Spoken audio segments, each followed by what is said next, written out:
El cielo estaba azul, de un azul demasiado duro, un cielo de éter y acero. El sol era un horno abierto y el día una piedra blanca laminada por lenguas violeta. Las nubes llegaron demasiado de repente como humo de carbón, bajas y pegadas a la tierra. De repente el suelo se sacudió, profundos estremecimientos recorrieron la tierra. Los perros contestaron de todas partes con aullidos prolongados, y un lamento sordo surgió de las gentes. Sí, ahora todo dependía del capricho de la tierra, de su indiferencia o de su ira.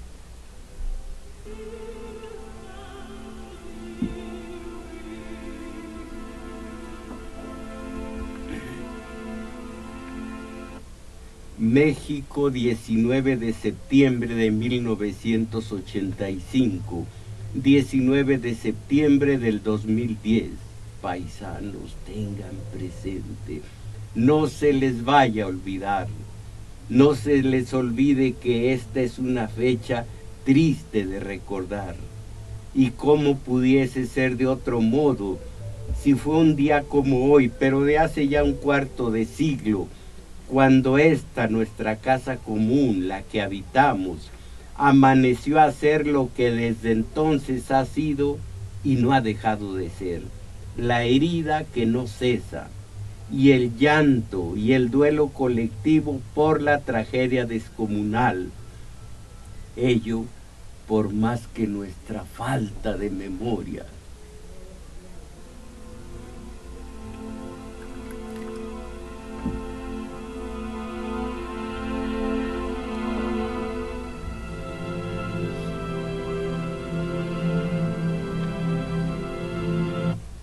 ¿Cuánto tiempo duró? ¿10 segundos? ¿Más? ¿Menos? ¿O nada de tiempo? Un tiempo que cesó o perdió su extensión determinada. Quizá un oscuro globo de tiempo comprimido, y el mundo volvió a existir silencioso e inmóvil. La conciencia se volvió a unir al cuerpo. Yo volví a sentirme vivo, dice el poeta que escribió estos párrafos. Y yo digo sismos del 85, y se me viene a la mente precisamente Agadir, la ciudad de Marruecos, a la que un sacudimiento telúrico arrancó desde sus cimientos. Agadir, que hace cosa de medio siglo fue remecida por un sismo aún más poderoso, más cruel que el de nuestra ciudad capital. Esta, la de todos nosotros, sobrevivió entera, más entera que nunca antes, porque la sobrevivencia es su signo y porque mientras el mundo permanezca, no acabarán la fama y la gloria de México Tenochtitlan.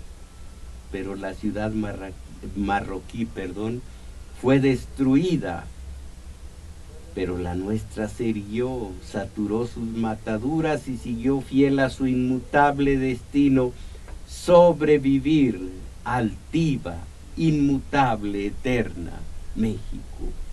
Hoy, como cada año, año con año, evoco la tragedia de Agadir, que sobrevive en el estremecido testimonio del poeta Arthur Lundqvist, quien logró salvar la vida en el drama sísmico que arrancó del mapa la ciudad mártir, la ciudad de Agadir.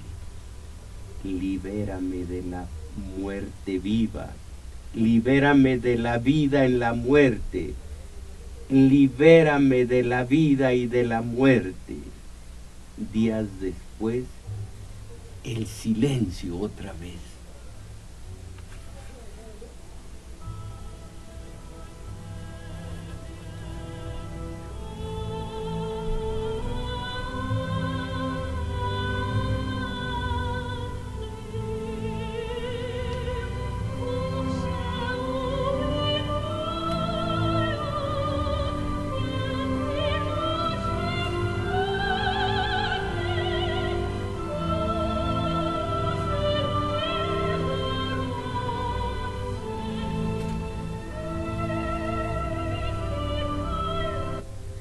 me oí gritar en sueños. Nunca podré saber lo que grité. Nunca podré saber si me dije algo que no sé. En el mismo momento en que fui arrojado de la cama o instintivamente me tiré de ella y me acurruqué en el rincón mientras el terremoto crecía irresistiblemente y las sacudidas se hacían más fuertes, más violentas, parecían venir de todas partes al mismo tiempo. Una revolución que surgía de las entrañas de la tierra, un irrefrenable baile que interrumpía un trueno de las profundidades, abrumadoramente pesada, un estallido de paredes, un agrietamiento, un desmoronamiento.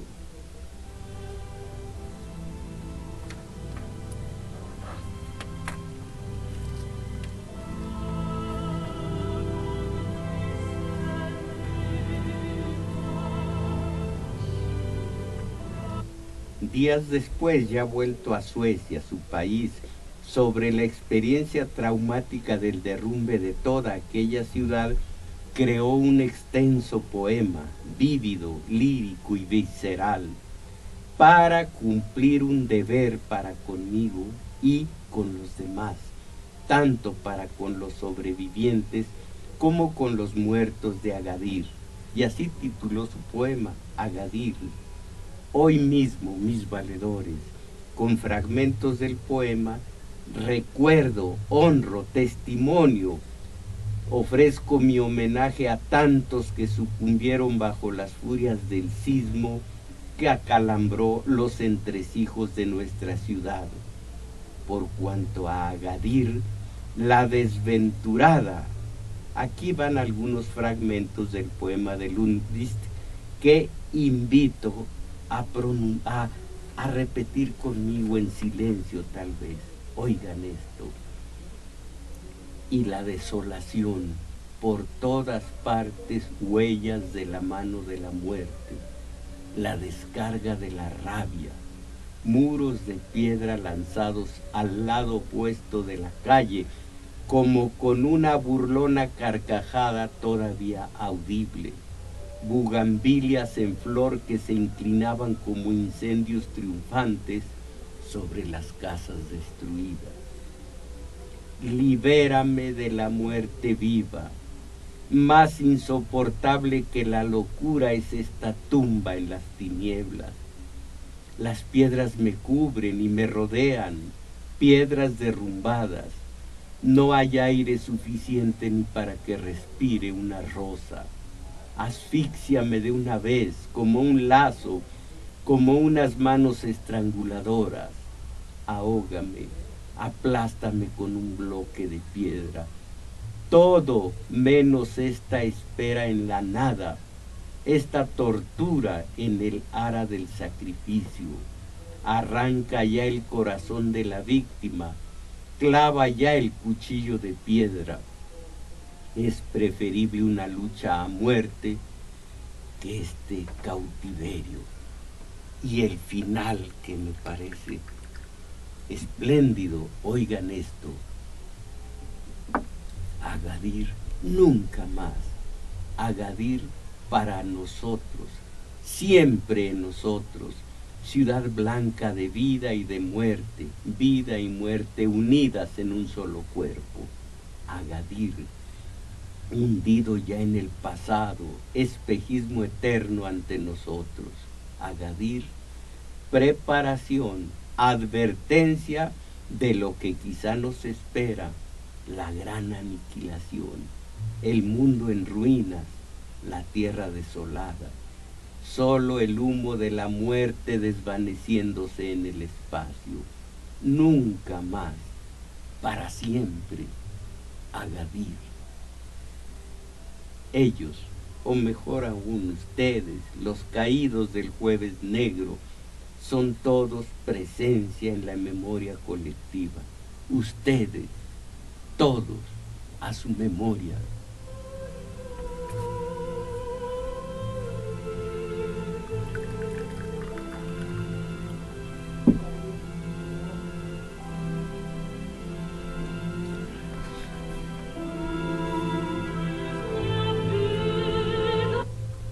Lástima que tenemos que enfrentar la realidad cotidiana, la de todos los días. Y a propósito, ¿cómo les fue de bicentenario, mis valedores? ¿Qué tal gozaron el mundo mágico que a la medida de Hollywood vino a crearles el australiano Birch? Y qué estallido de luz en el Paseo de la Reforma, y aquel estrépito de tambora y guarachazos, el maquillaje perfecto para disimular la osamenta de un gobierno que agoniza víctima de la avitaminosis, la inmovilidad, la rampante mediocridad.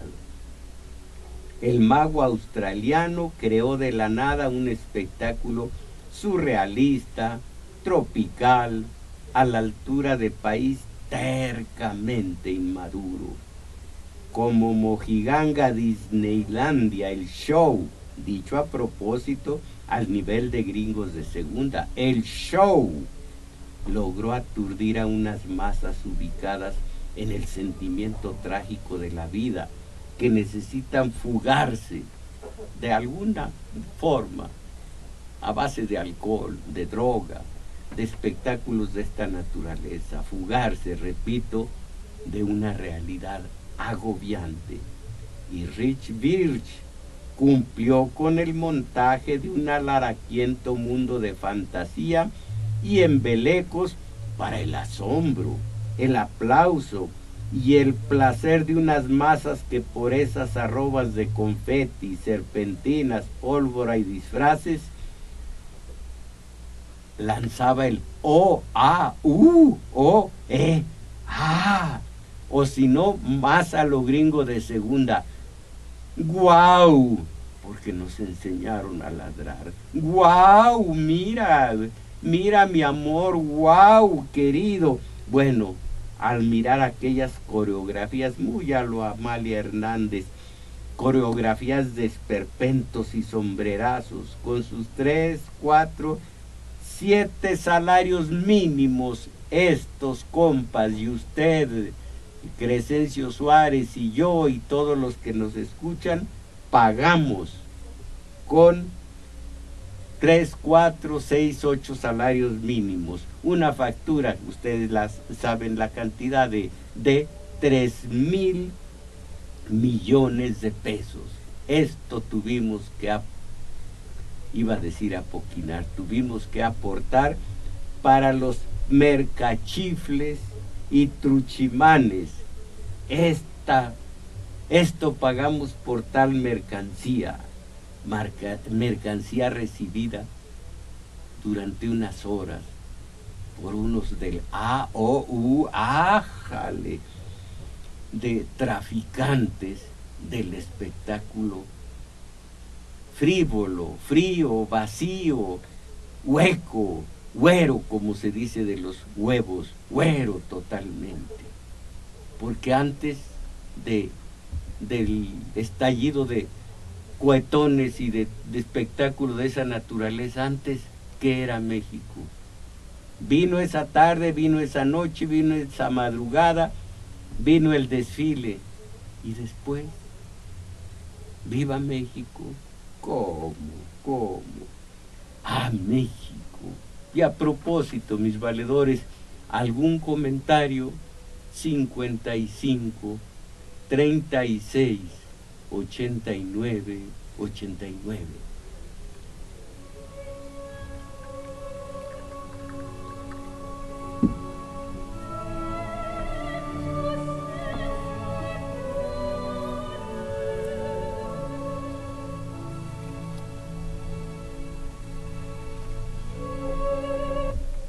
Aquí un comentario, una visión de lo ocurrido en el reportaje de Columba Vértiz de la Fuente, que para comenzar este párrafo dice: de los libros de historia de Juan Manuel Villalpando, uno de los organizadores de este bicentenario,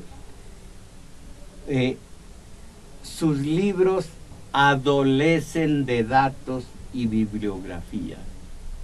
Si empezamos con esta clase de disparates en lo que atañe a la sintaxis, a la gramática en general, ¿qué podemos esperar de este pueblo, de esta comunidad, de esta sociedad, de este país? Se adolece de un defecto, no se adolece de datos.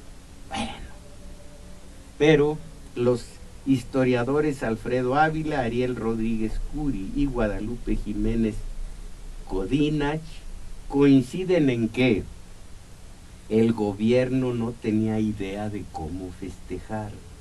Curi expresó que el problema no era precisamente de la comisión, comillas, sino del gobierno de la República, se cierran, pues en la presidencia, comillas, no saben o nadie les ha dicho qué hacer con los centenarios, se cierran. Y advierten que el gobierno calderonista daría más peso al bicentenario porque los principios de la Revolución Mexicana les son ajenos al gobierno panista. ¿Sí? ¿Qué pueden significar para ese gobierno los principios, los valores, los postulados de la Revolución Mexicana? Permítanme.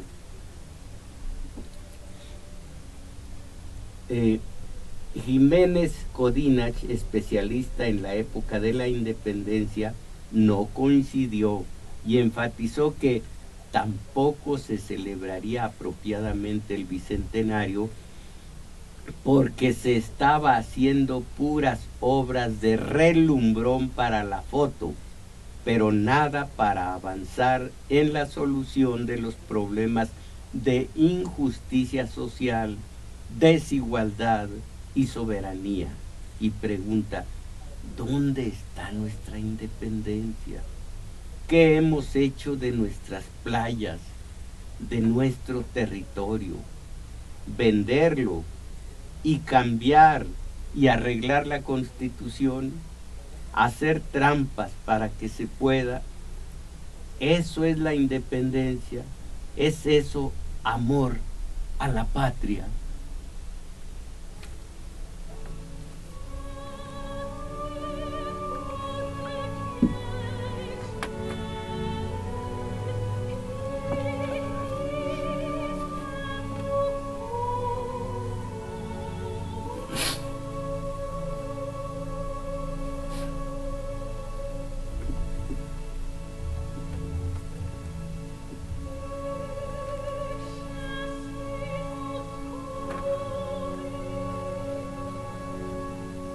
Emilio Álvarez y Casa dice, las celebraciones del bicentenario y del centenario sacaron a relucir lo mejor y lo peor de nuestro querido México, expusieron descarnadamente nuestras fortalezas y debilidades, glorias e infiernos.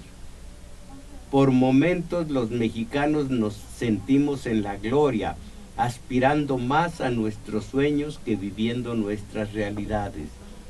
La gente salió a celebrar o celebró desde la comodidad de su hogar, esto entrecomillado, como se empeñó en promover la publicidad oficial, uno de los momentos que más emocionan a los mexicanos. Sin saber exactamente cómo o por qué, la magia de los desfiles multicolores y el grito de ¡Viva México! Siguen siendo espacios comunes que emocionan y hacen vibrar a ricos y pobres, grandes y chicos, hombres y mujeres, izquierdas y derechas, heterosexuales y diversos, etc. Por momentos, los desfiles, el grito y las luces, los cohetes, la música, la fiesta y la alegría hacen que mexicanos y mexicanas vivamos en la gloria. También por momentos se hace a un lado que estas celebraciones nos costaron 3,000 millones de pesos, el equivalente, fíjense ustedes, a 12 meses de salario mínimo para cerca de 166,000 personas, o 600,000 minicomputadoras para estudiantes de secundaria o 150 escuelas rurales o 100 millones de becas alimentarias. México, gloria e infierno.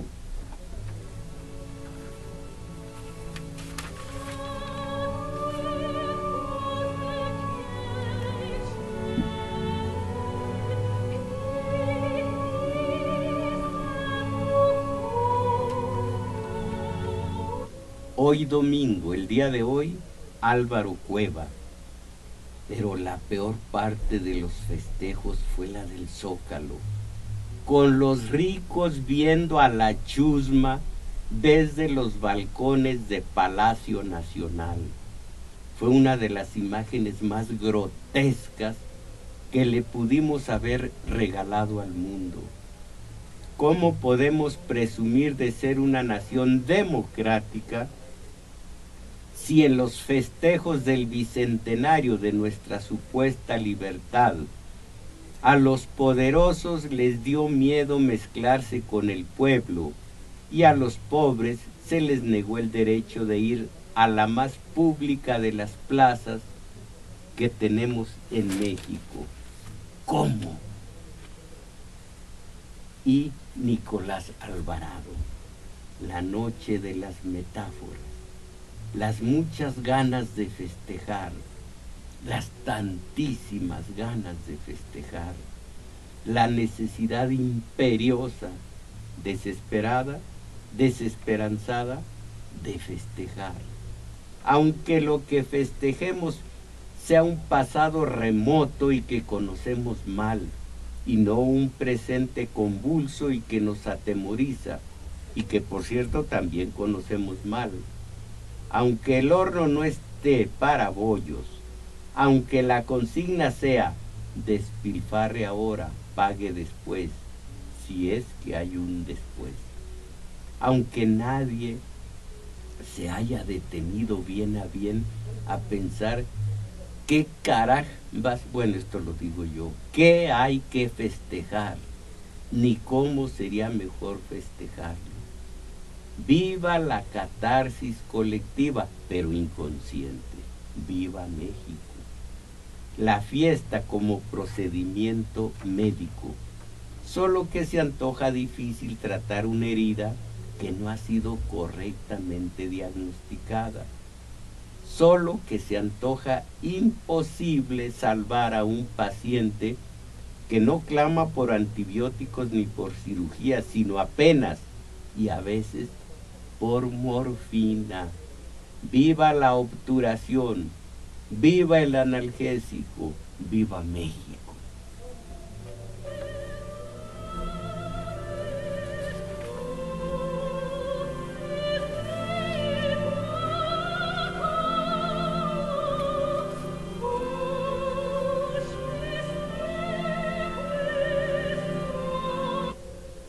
Y la imagen indeleble que hubo de ser la primera, que debió ser la primera, el barquito de papel tripulado por niños que intentan navegar por un mar de nopales. Y leemos la metáfora nomás por joder, así dice. ¿A dónde llegará un barco tripulado por críos? ¿Y cuánto resistirá si está hecho de papel? ¿Y cómo se puede bregar por un sendero de espinas? Viva el acto fallido, viva México. Y caramba, tres párrafos extensos del comentario de Jorge F. Hernández. Amanece el septiembre de centenario y bicentenario como una cruda resaca que se le adelanta a la borrachera y falsas juergas, si no fuera por el garantizado despilfarro de 3,000 millones de pesos, cualquiera diría que las conmemoraciones llegaron sin aviso.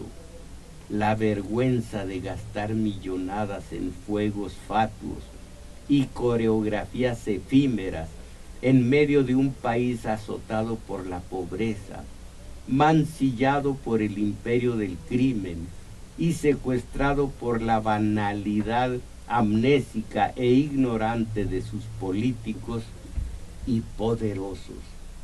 Amanece el mes del relamido descaro con el que los funcionarios ya fardan su incompetencia. El mentado monumento conmemorativo no existe. Las costosas escenografías del civismo hipócrita están en proceso de construcción y las únicas banderas que ondean con sinceridad son las que compran con sacrificios las familias honestas, los niños ilusionados, las maestras que sobreviven en la miseria, todos al margen de los discursos impostados y las absurdas posturas de tanto ratero y mentiroso con fuero y corbata. Al tiempo que algunos alcanzan a ver el fantasma de Madero, custodiado por los leales cadetes del Colegio Militar, en su último recorrido público, sin saber que va directamente a su martirio en Palacio Nacional. Vemos sonriente a la Barbie, narcotraficante erguido en medio de todos los soldaditos de Toy Story, así dice. Lo sigue el obediente pero desorbitado contingente de diputados y senadores que ya presumen con su marcha sincronizada sus bonos, viáticos y hasta pads. Yo no sé, ¿usted sabe lo que son los pads? Bueno, pues ni yo. Sin importar su pésima ortografía, nula sintaxis, supina ignorancia y nefanda propensión a la navegación pornográfica en Internet. Allí mismo, entre ellos, aunque impalpable, casi de niebla, los fantasmas y espectros sin colores de cientos de soldados constitucionalistas, las barbas de Carranza, los dorados de Villa, los miles de indios de manta blanca que le siguen con crin libre a Emilio Zapata, toda la bola de revolucionarios que ya nadie quiere ver. Aquí la conclusión. El cura párroco del pueblo Dolores, que ahora lleva su apellido, que terminaría decapitado y expuesto en Guanajuato, y hoy en Palacio Nacional, sin imaginar los 2 siglos que hoy desfilan con la suma de más de 25,000 muertos en lo que va de este sexenio de la llamada guerra contra el narcotráfico, de los cuales 4 o 5,000 víctimas de ambos bandos no son más que cráneos decapitados como él, como el cura de Dolores Hidalgo. Y los mares de pobreza, la injusticia general, los migrantes que mueren aquí por intentar el sueño gringo, donde solo entra viva la droga, y los turistas con visa para Disney. Y nadie escuchará el primer grito, porque en realidad septiembre será mes para que dure por lo menos 1 minuto de silencio. Y hablando de la conmemoración, aquí lo inaudito. Alumnos reprueban historia al evaluar por primera vez el conocimiento de niños de primaria y secundaria sobre la historia de México. La Secretaría de Educación Pública encontró que 8 de cada 10 estudiantes tiene calificaciones de insuficiente y elemental al desconocer fechas, nombres de héroes y lugares donde sucedieron hechos históricos. ¿Cómo ven? ¿Qué carambas se puede celebrar, conmemorar? Conmemorar sí, con esta ignorancia supina? Leo, al preguntarles a los 13.772.359 estudiantes sobre las culturas prehispánicas, como la olmeca, la maya, los mexicas, su herencia, el descubrimiento de América, las causas de la independencia, los sucesos en el porfiriato, los ideales de la Revolución Mexicana, o bien sobre la historia universal, solo 2 de cada 10 niños del sistema educativo mexicano obtienen los resultados de bueno. Alumnos reprueban historia.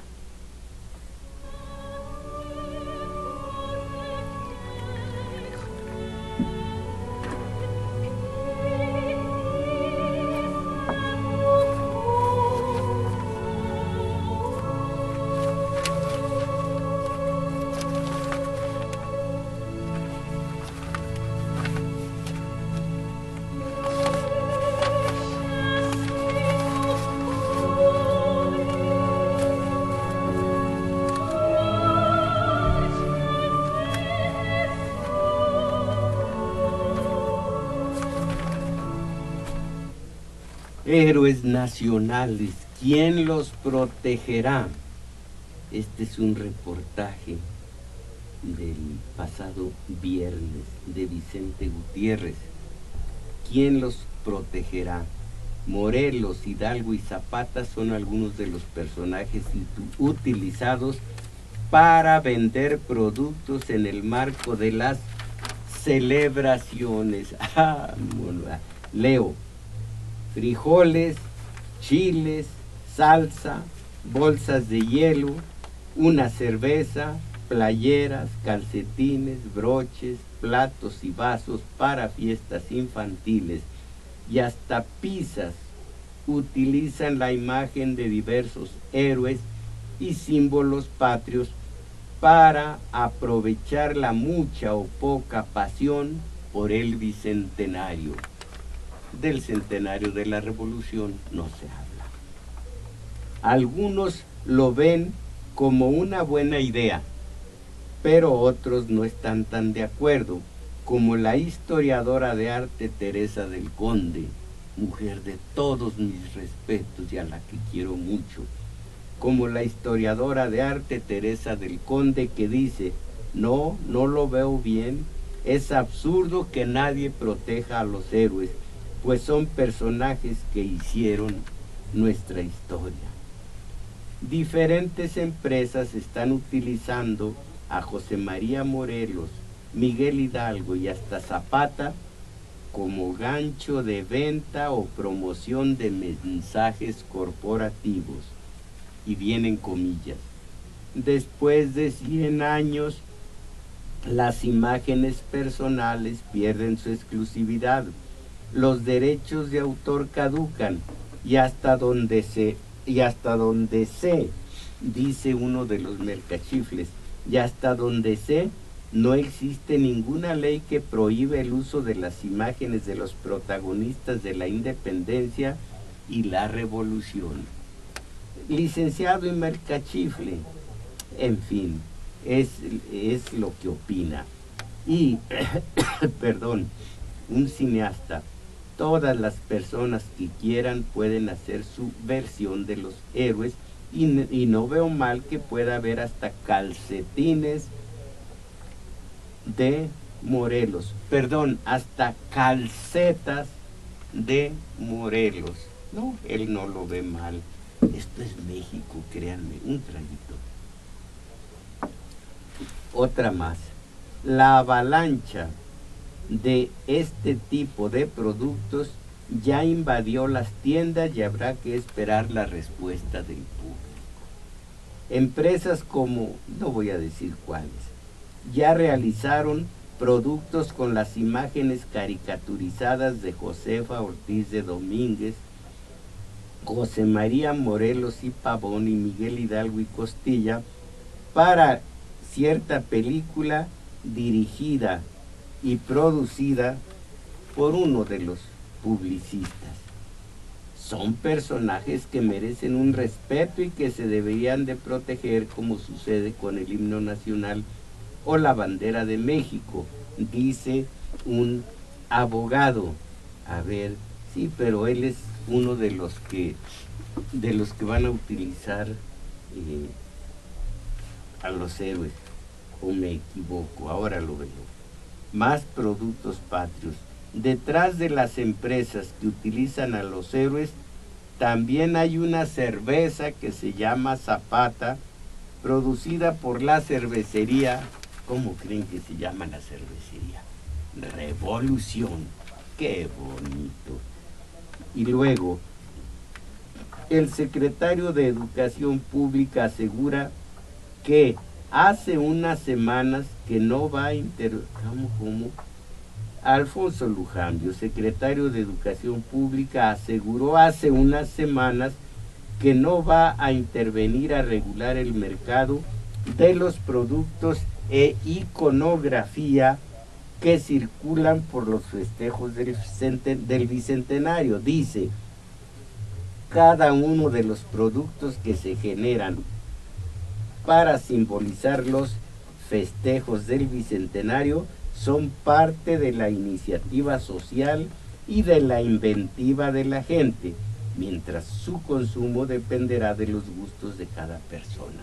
Esto dijo Alonso Lujambio, secretario de Educación Pública. Y marcas, registradas, miren, ya no voy a decir qué marcas registradas, quieren lanzar un reloj conmemorativo, y otras marcas como Bicentenario 2010 registran bajo ya no voy a hablar de estos productos. El problema con este vacío legal es que estas empresas que sí registraron la palabra Bicentenario se están viendo muy favorecidas respecto de sus competidores, que no podrán usar, por ejemplo, la palabra Bicentenario para un tequila, pues ya la tiene Cuervo. Así que los que sí registraron esta palabreja, Bicentenario, palabreja como ellos la utilizan, esos pueden hacer uso de estos productos comerciales diciendo Bicentenario en el frente. El gobierno federal debería de haber registrado, el gobierno federal debería haber registrado la marca Bicentenario o hacer la reforma de ley para que ningún particular pudiera tener el uso exclusivo de esta marca y no se beneficiaría nadie, dice alguno de los licenciados. Total que chiles, cervezas, calcetas, pantaletas con la caricatura de los héroes. Mientras tanto, venden los restos de Fray Servando Teresa de Mier. En el siglo XIX se va a destruir parte,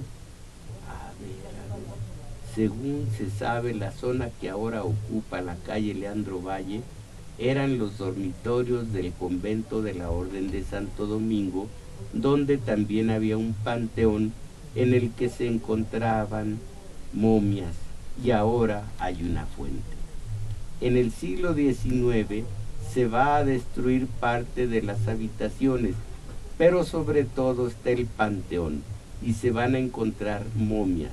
Las van a vender a un circo, y Luis González Obregón nos va a indicar que ese circo andaría por Perú y en Argentina. Desafortunadamente, una de estas momias era de Fray Servando Teresa de Mier, explica el etnohistoriador Armando Ruiz, cronista de los paseos culturales del Instituto Nacional de Antropología e Historia. Entonces, donde estaban los restos de Fray Servando Teresa de Mier, ya no hay más que el recuerdo de lo que allí estuvo tanto tiempo. Pero recuerden, bicentenario de la independencia de México. Piden senadores replantear la restricción de pago con dólares. Senadores del PRI, PRD, Partido Verde y Partido Convergencia, Partido del Trabajo, menos el PAN, presentaron una iniciativa en la que establecen la necesidad de replantear las disposiciones adoptadas por la Secretaría de Hacienda respecto a la restricción de operaciones con dólares, esto con la intención de garantizar la unidad y congruencia de la regulación de divisas. En México, usted es muy joven, Crescencio Suárez, pero a lo mejor ha leído historia. En México existió una moneda nacional, era el peso mexicano. Ahora la moneda nacional, como usted sabe, es el dólar. Con los gastos que tuvimos que pagar del bicentenario, de las festividades, los gastos se pagaron en dólares, pero para que no nos dé mucha pena, se está diciendo que en pesos, pero la moneda nacional de México en el bicentenario de la independencia sigue siendo el dólar. Aquí la conclusión: hay múltiples posibilidades de golpear a la estructura financiera. No hay por qué poner a la estructura, voy a leerlo bien. Hay múltiples posibilidades de golpear la estructura financiera de la delincuencia organizada, pero hay una que tomó el gobierno federal a través de la Secretaría de Hacienda, que golpea el bolsillo de la gente y que, lejos de resolver el problema del lavado de dinero, propicia un mercado negro de la divisa norteamericana. Lejos de evitar que se pierdan los empleos, genera con esta medida el cierre de negocios. Piden senadores replantear la medida gubernamental y que sigan al frente los dólares como moneda nacional, que de hecho existe. Pero es el mes de la patria y es el bicentenario de la independencia, y a falta de hechos, vámonos a las apariencias. Apoyan cambio de nombre. Pues con esto México va para arriba, con esto sí salimos del subdesarrollo. Apoyan cambio de nombre del árbol de la noche triste. En el ejercicio de memoria histórica que implica el bicentenario de la independencia y centenario de la Revolución Mexicana, la Secretaría de Desarrollo Social apoyará jurídicamente a la organización vecinal Urbanitas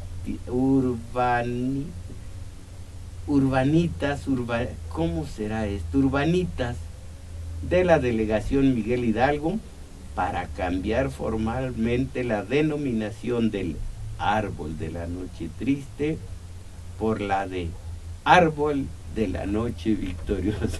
Uy, con esto salimos de la mediocridad.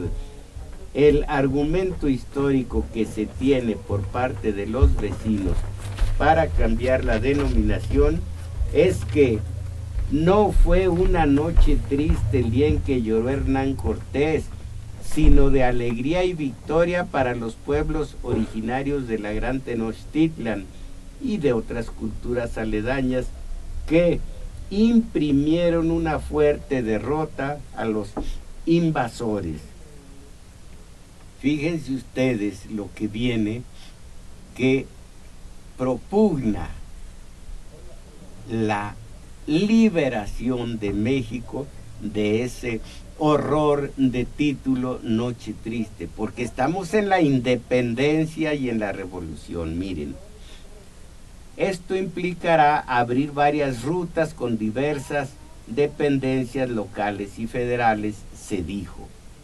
En el lobby de esta dependencia, donde se habló de cambiar la historia de la noche triste a la noche victoriosa, fue en el lobby. No, si de que somos, somos. Y de que traemos un gripón, lo traemos. Bueno, ya esto, ¿a quién le importa que no sea a mis microbios? Bueno, entonces, en el lobby, qué vergüenza, caramba, qué vergüenza me da. Y que no me vengan, pues soy orgullosamente mexicano, y que no me lo vengan a decir en el lobby de cualquier hotel, el lobby. En el lobby lo dice, no tiene título, no tiene autor, quién perpetró esta tarugada. En el lobby de esta dependencia, el servidor público, el de la Sedesol, expresó o dijo que para lograr este objetivo se realizarán gestiones legales con la delegación Miguel Hidalgo, mis valedores. Esta aberración, estas contradicciones, todo esto que escucharon es México.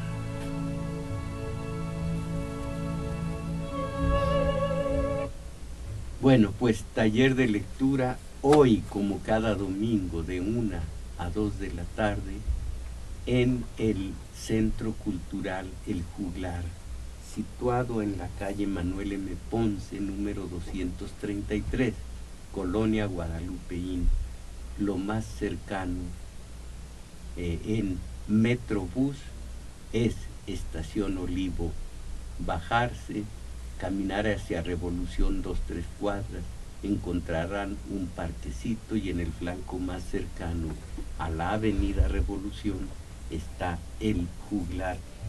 Digo de 1 a 2 de la tarde, pero pues algunos compas llegan un poquito tarde y entonces se prolonga y salimos a las 2:15 más o menos de la tarde. Allí los espero, o si quieren le seguimos como vamos, alimentando el espíritu con esto que dice Misael Sánchez. Y créanme que pues no tengo yo tele para, y de tener tele o de tener, ¿cómo se llama?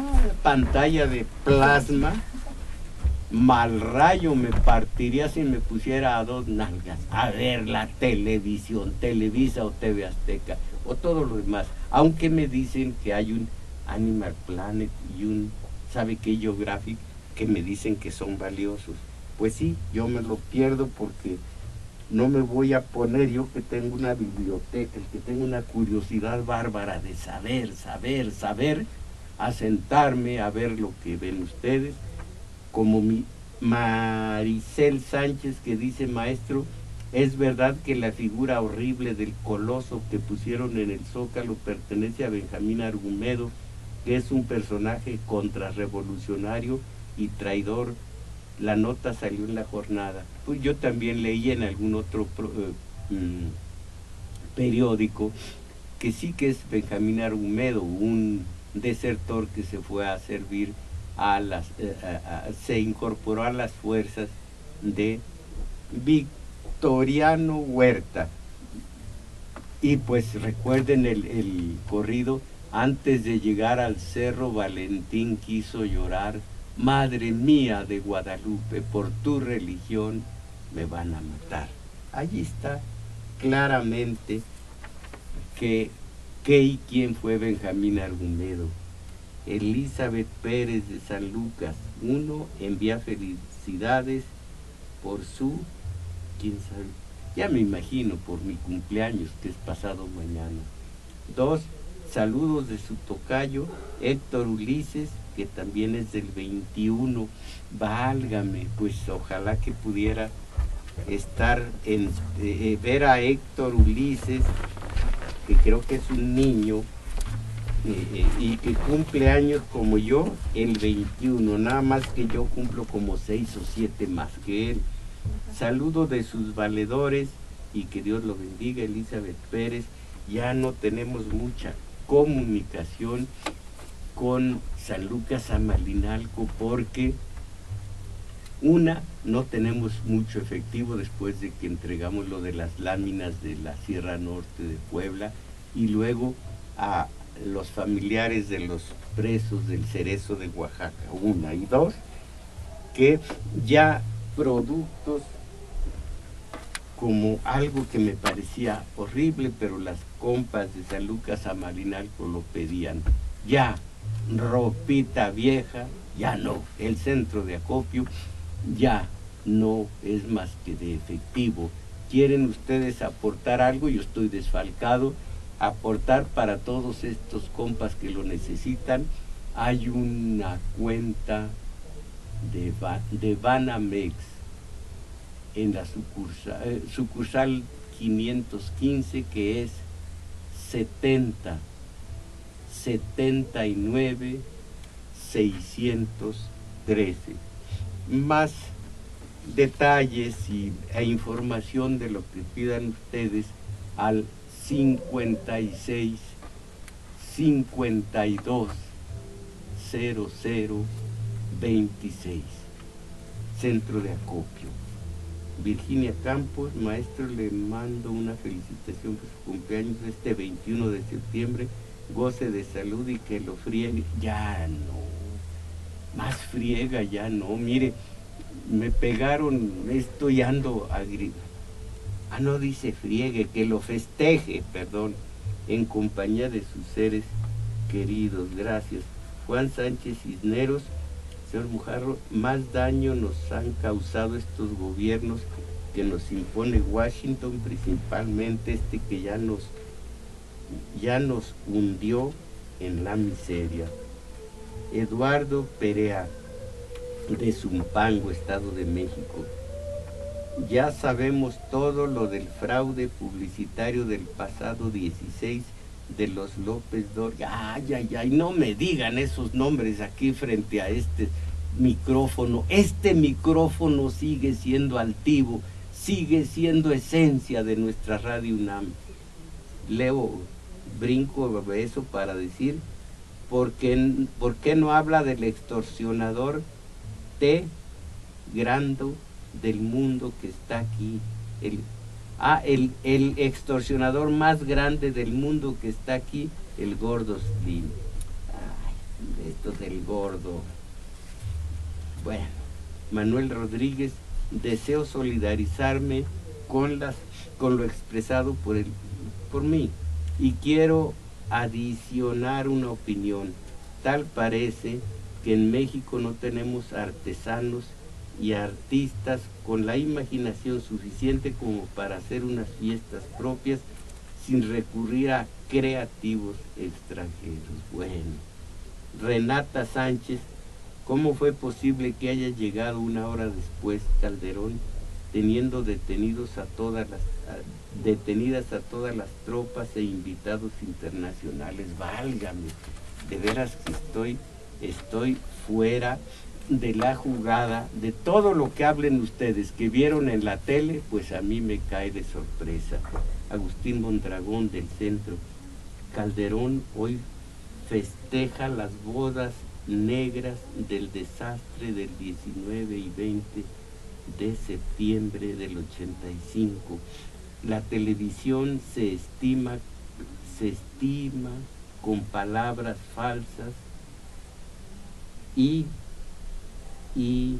ruinas la lucha contra el narcotráfico que ya se cimbró a la sociedad mexicana con sus más de 44,000 asesinados por un capricho presidencial, quien gastó más de 3,000 millones de pesos para dar el grito de la explotación del gran capital extranjero y mexicano. Perdón que al principio no entendí lo que dice.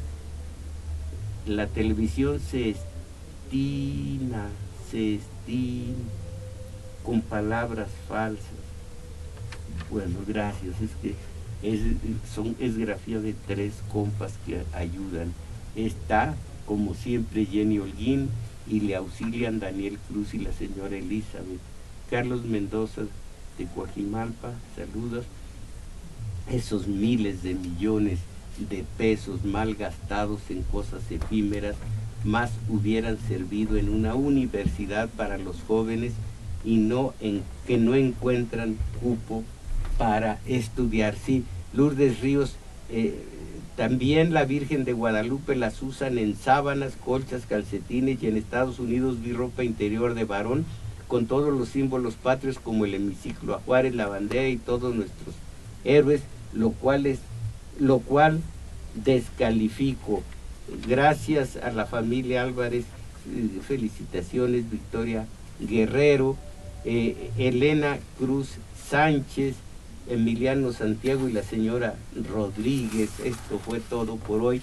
Repito, el agradecimiento primero a Crescencio Suárez en el control técnico, a Juan Carlos Osorno en la continuidad, a, como siempre, Jenny Holguín en el teléfono, y ayudando en el teléfono y haciendo la filmación de este programa, Daniel Cruz. Gracias, señora Elizabeth, por su ayuda en el teléfono, y yo ni siquiera la conozco personalmente. Gracias, mis valedores. A salir ahora sí, caramba, de la mediocridad. Ánimo.